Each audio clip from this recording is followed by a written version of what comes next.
Namaskar and very good evening to you and welcome to Express News. I am Gautam Roy. Let's begin with the top. Well, a successful winter session of Parliament has concluded today. It has been a largely successful session in terms of the bills being passed and issues being taken up for discussion. The session saw passage of important bills on citizenship, SC/ST reservation in religious status, SPG protection, NCT unauthorized colony and e-cigarette prohibition. Congress leader Rahul Gandhi's reported rape remark has created a clamour in the Lok Sabha today.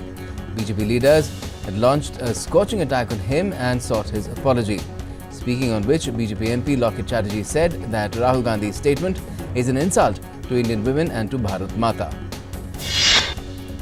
While speaking on the controversial statement made by Rahul Gandhi in the Lok Sabha, Union Minister Smriti Irani said that this is for the first time that rape is being used as a part of political discussion and a politician is openly inviting people to come to rape women in the country. On condemning dubious comment made by Congress leader Rahul Gandhi, Union Defence Minister Rajnath Singh said that he must apologise for his remarks. He also said that the entire country has been hurt with his remarks. On the issue of the contentious remark made by Rahul Gandhi, Minister for Home Affairs G. Krishnan Reddy said that Rahul Gandhi has disrespected 60 crore women by his statement and he should apologise to the people of the country. He also said that he does not deserve to be in politics. While criticising the statement made by Rahul Gandhi today, Minister for Animal Husbandry, Dairying and Fisheries Giriraj Singh said that bills like Article 370, Citizenship Amendment Bill and Triple Talaq Bill were passed by Prime Minister Modi's government as he elevated the self-respect of women in the country. Lashing out at Rahul Gandhi's derogatory remark on rapes, Minister termed the comment shameful. Nirmala Sitharaman said that keeping a side party line when we talk about the nation, we all should be one. The 18th anniversary of a Parliament attack is being observed today. Prime Minister Narendra Modi and many other parliamentarians paid tributes to those who lost their lives in the 2001 Parliament attack. 18 years ago, on the 13th of December, Lashkar-e-Taiba and Jaish-e-Mohammed terrorists attacked Parliament complex and killed 9 people. On the anniversary of a Parliament attack, personnel of Defence Forces donated blood in remembrance of the martyrs who sacrificed their lives. Officials of Parliament also donated their blood to mark the day and paid tribute to martyrs. Citizenship Amendment Bill has received presidential assent on Thursday. Agitators in Tripura called off their agitation against CAB after an assurance from Home Minister Amit Shah. Finance Minister Nirmala Sitharaman has said that the government has formed a committee to look into the matter of rising price of onions. While addressing the press in New Delhi's National Media Centre today, she also assured that the government would bring control on the price of onions. Minister for Environment, Forest and Climate Change Prakash Javadekar has said that climate change is real and the world recognises it and has adopted a comprehensive agreement in Paris. External Affairs Minister Dr. S. Jaishankar and Foreign Minister Abdullah Shahid have co-chaired the 6th Joint Commission meeting, that's JCM, between India and Maldives in New Delhi today. The two ministers reviewed progress achieved in implementing bilateral cooperation agreed between the two countries. India has hosted 6th Indian Ocean Dialogue and Delhi Dialogue 11 today to highlight its open and inclusive approach to build a cooperative, free and rules-based Indo-Pacific region in New Delhi. The theme of Indian Ocean Dialogue is Indo-Pacific, reimagining the Indian Ocean through an expanded geography. And the theme for this year's Delhi Dialogue is Advancing Partnership in the Indo-Pacific. The meeting of National Council for Ganga is going to be held on the 14th of December at Chandrasekhar Azad University of Agriculture and Technology in Kanpur City in Uttar Pradesh. Prime Minister Narendra Modi will be chairing the meeting and later will visit Atal Ghat to review the works done under Namami Gange project. The Supreme Court has allowed Nirbhaya's mother's plea for impleadment in the hearing of a review petition filed by Akshay Kumar Singh, death row convict in Nirbhaya case, which is scheduled for hearing on the 17th of December. Asha Devi, Nirbhaya's mother, today has exuded confidence that justice would surely be given to her daughter. She said that she has been fighting for her daughter for years and can wait for 7 more days for justice. Meanwhile, Nirbhaya's father said that their case is spearheading the movement of ensuring women's empowerment. The The Supreme Court today has declined to pass any order on the pleas by two women activists seeking to ensure safe entry of women in the Sabarimala temple under police protection. The CJI has said that it is not inclined to pass any order. Also, the CJI has said that this is an emotive issue and it doesn't want any sort of violence. On the echo of rape and brutal murder of veterinarian at Hyderabad in Telangana earlier, Andhra Pradesh Assembly has passed Andhra Pradesh Disha Bill 2019. The bill provides for awarding death sentence for offences of rape and gang rape and expediting verdict in trials of such cases within 21 days. Union HRD Minister Ramesh Pokhriyal Nishank moved the Central Sanskrit University's Bill 2019 in the Lok Sabha today for consideration and passage. The bill grants the status of Central University to 3 honorary Sanskrit universities. He also said that Sanskrit is the soul of the country. Raksha Mantri Rajnath Singh has chaired the meeting of Consultative Committee of Parliament for the Ministry of Defence in New Delhi today. During the meeting, Raksha Mantri lauded the efforts of BRO in building border infrastructure and contributing to the improvement of lives of people residing in border areas. Cold wave has intensified in North India with snowfall in higher reaches of Jammu and Kashmir, Uttarakhand and Himachal Pradesh on Thursday. Meanwhile, the weatherman has issued an orange warning for the twin union territories, predicting moderate to heavy rainfall and rain under the influence of the western disturbance that is prevailing. The 7th Economic Census was launched in Delhi today. The Ministry of Statistics and Program Implementation has tied up with common service centres under the Ministry of Electronics and IT to carry out the 7th National Economic Survey. BSE Sensex soared 428 points or 1.05%, closing at 41,009.71. NSE Nifty closed at 12,086.7, gaining 114.9 points or 0.96%. The rupee retreated from the day's high levels to close flat at 70.83 to the US dollar on Friday as surging crude oil prices after reports that US and China have agreed on a partial trade deal weighed on the unit. Gold prices on Friday fell by 232 rupees to 38,486 rupees per 10 grams in the national capital on stronger rupee according to HDFC Securities. Revenue Secretary Ajay Bhushan Pandey has said that Income Tax Department has issued as many as refunds of 1.57 lakh crore rupees and in the first 8.5 months of the current fiscal compared to 1.23 lakh crore rupees in the entire 2018-19 fiscal. Metal stocks on Friday gained up to 4% on optimism over the US-China trade deal. BSE Metal Index closed 2.3% higher at 9,788.75. Global markets surged after reports said that the US has finalized Phase 1 trade deal with China. SpiceJet airline has grounded 3 Boeing 737 freighter aircraft due to potential defect. The move follows an advice from Israeli Aerospace Industries. A DGC official said it would ensure compliance with Israeli Civil Aviation Authority's directives. Finance Minister Nirmala Sitharaman has been named among the world's 100 most powerful women by Forbes. The list for the year 2019 has been topped by German Chancellor Angela Merkel, HCL Corporation CEO and Executive Director Roshni Nadar Malhotra and Biocon founder Kiran Majumdar-Shaw also feature in that list. 4 Indian authors and 1 writer each from Pakistani and Afghan origin are in the fray for this year's DSC Prize for South Asian Literature, the winner of which will be announced at the ongoing Nepal Literature Festival on Monday. Amitabh Bagchi, Madhuri Vijay, Manoranjan Vyapari and Raj Kamal Jha and Jameel Jan Kochai and Sadia Abbas are the 6 shortlisted authors drawn from diverse backgrounds and whose writings span a wide canvas of South Asian life for the $25,000 prize. Thousands lined up to see Japanese artist Yayoi Kusama's exhibition at the David Zwirner Gallery in New York. Her Infinity Room was the main draw of the exhibition. The 90-year-old contemporary artist from Japan works primarily in sculpture and installation but is also active in painting, performance, film, fashion, poetry, fiction and other arts. A frozen ice maze with 7-foot-high walls will be installed in Washington and open for public from the 13th to the 15th of December. That is today to the 15th. The organizers said that it will be the largest maze made of clear ice in the US. The maze will be lit up with bright lights that will go through the transparent blocks.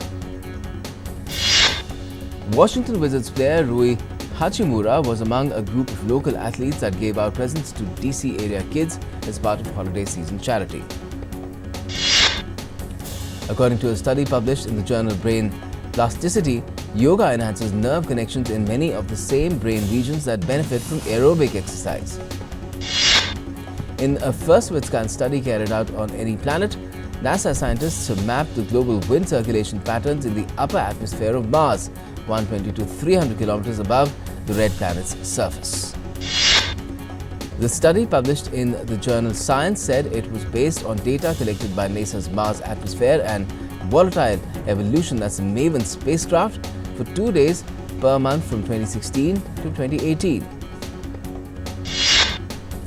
Journalists covering the European Union Leaders Summit had a surprise visit from a very special guest bringing Christmas cheer, Santa Claus himself.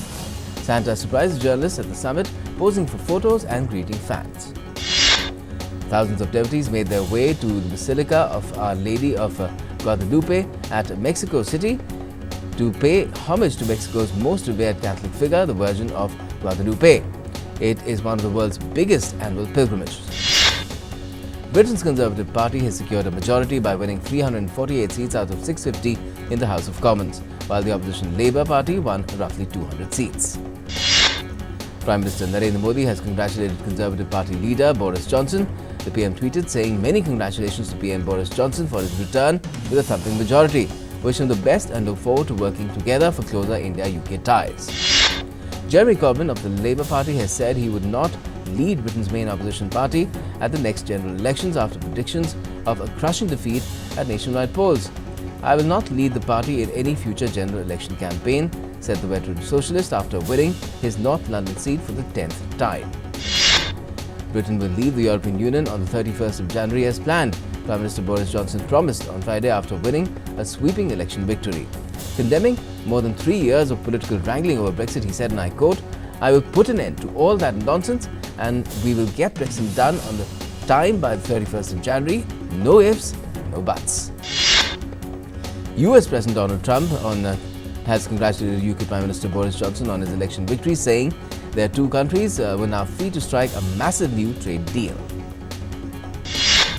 The EU will have to rebuild its ties with London after Boris Johnson's election victory, which is likely to lead to Brexit in January. The EU's Internal Market Commissioner has said, and I quote, "We now have to rebuild relations with Great Britain, which is an important partner."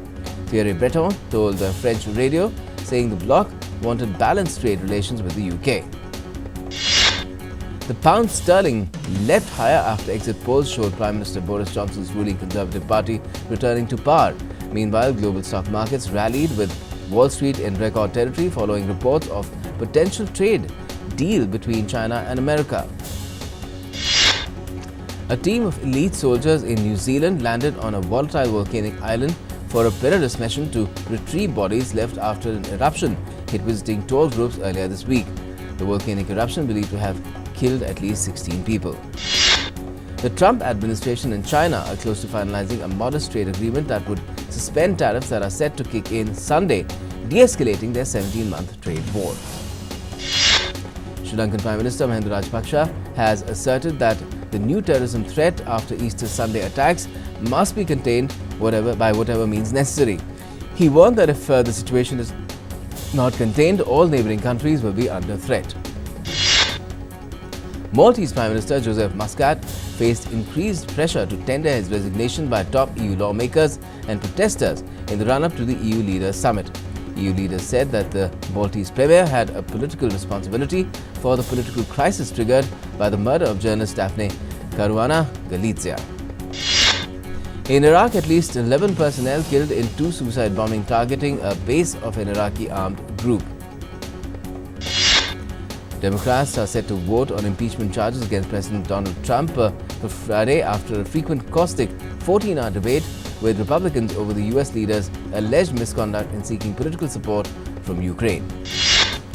The US has announced a pause in talks with the Taliban after an attack near a US airbase in Afghanistan.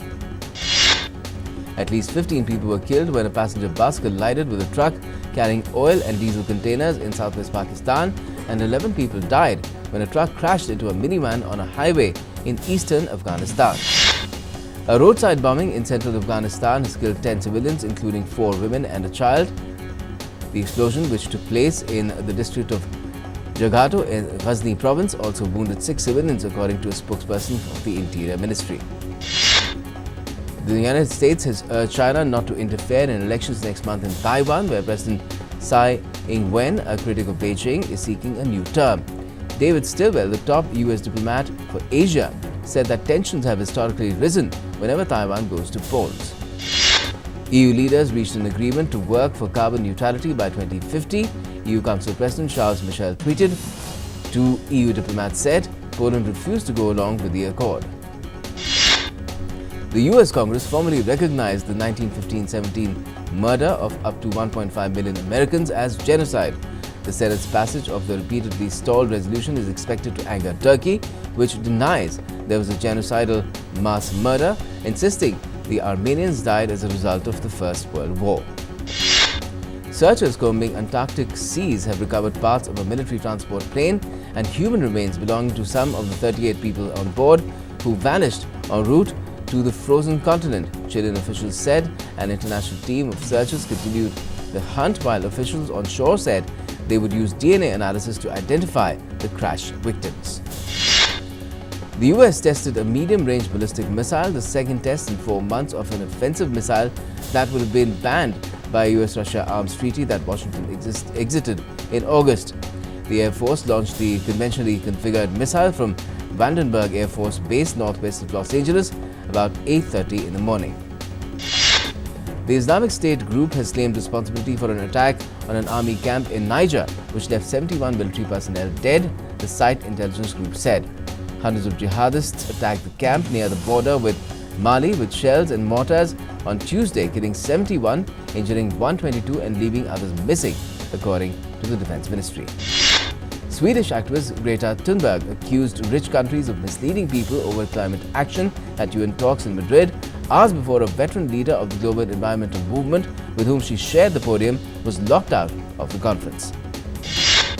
Emergency workers have extinguished the fire that broke out on Russian Navy's only aircraft carrier. Russian news agencies reported the fire on board the flagship Admiral Kuznetsov caused the death of at least one person, Russia's Northern Fleet based in Murmansk reported. Rohit named La Liga's first Indian brand ambassador. He is the first non-footballer in the history of the league to have become a brand ambassador of top Spanish football league club Real Madrid. Australia batsman Magnus Labuschagne has hit a third successful test century as the host posted 248 for 4 on day 1 of the first test against New Zealand and had the most runs in the test cricket this year. Injury cut short Lockie Ferguson's bowling stint in his debut test, his dream test debut against Australia, fast becoming a nightmare as he limped off from the Optus Stadium with a suspected calf muscle injury on Thursday. Second loss virtually ends Sindhu's chances in BWF World Tour. Defending champion lost to China's Chen Yufei for 22-20, 16-21 and 12-21 here on Thursday. Manchester United beat AZ Alkmaar by 4-0. Mason Greenwood scored twice as Manchester United got 4 in 11 minutes to defeat AZ Alkmaar and secure a seeding for the Europa League knockout phase. Rangers and Young Boy ended up with a draw of 1-1. Rangers survived a late own goal and a nerve-ridden finale to progress to the Europa League last 32 as group runners-up after a draw with Young Boys. Standard Liège and Arsenal ended up with a draw by 2-2.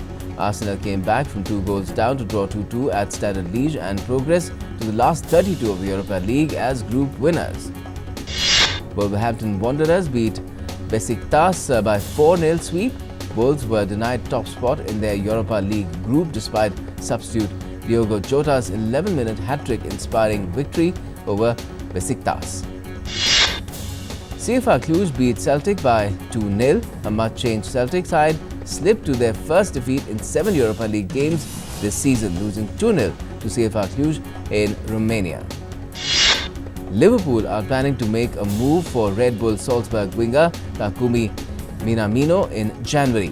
Minamino, who is believed to have a release clause of £7.25 million, played in both his side's Champions League group games against the Reds this season. Ferrari chief has admitted to conversations with world champion Hamilton.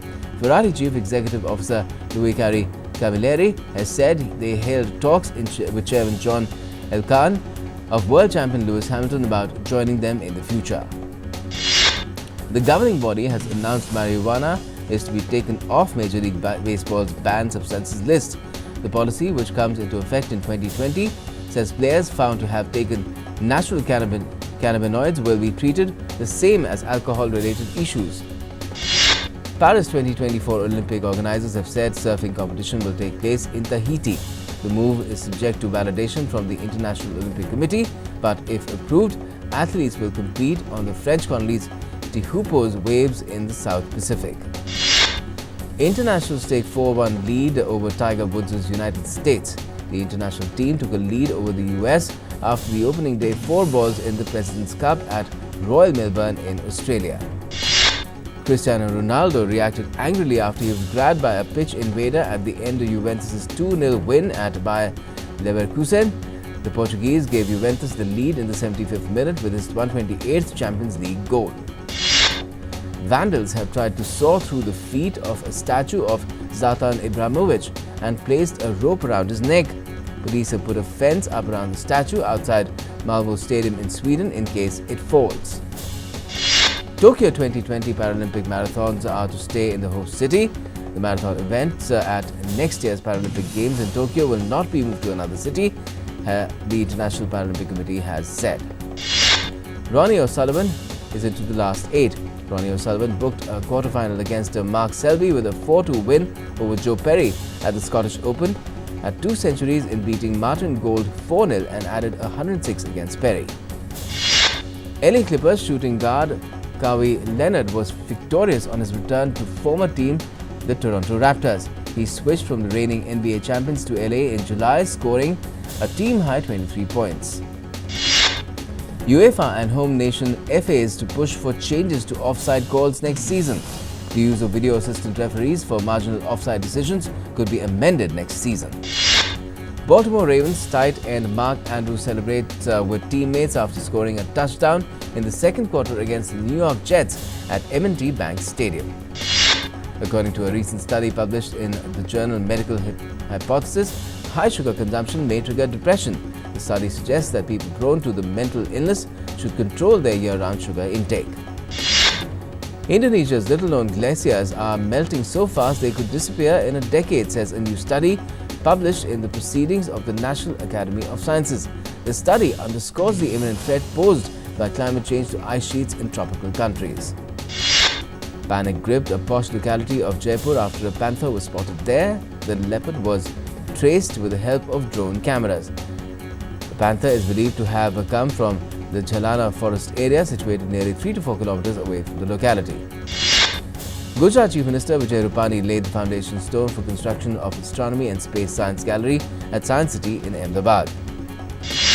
Filmmaker Sanjay Leela Bhansali has teamed up with Bhushan Kumar and Mahavir Jain to make a film on Balakot airstrikes.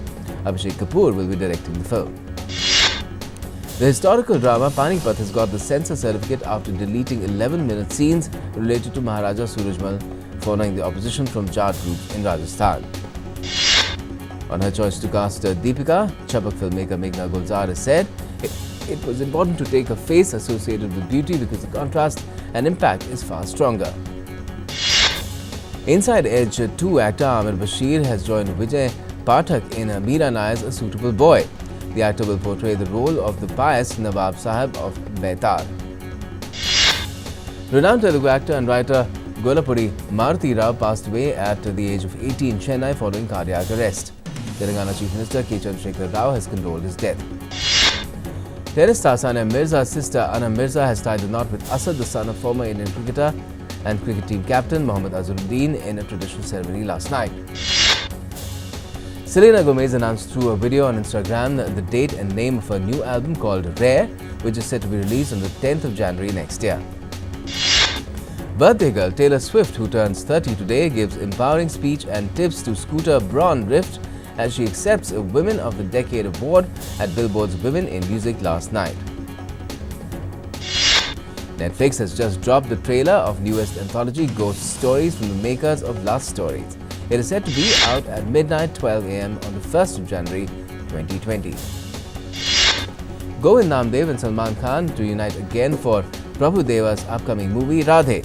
Famous for his villainous roles in films, the former is playing the role of a DIG in the movie Radhe, which is scheduled for release next year. Actor Ranveer Singh received a special gift from his fans on his 9th year anniversary in Bollywood. College students walked on the ramp as a tribute to Ranveer, dressed up as all the characters in his blockbusters. And that's all we have for the moment in Express News. For all the latest, stay tuned to DD India.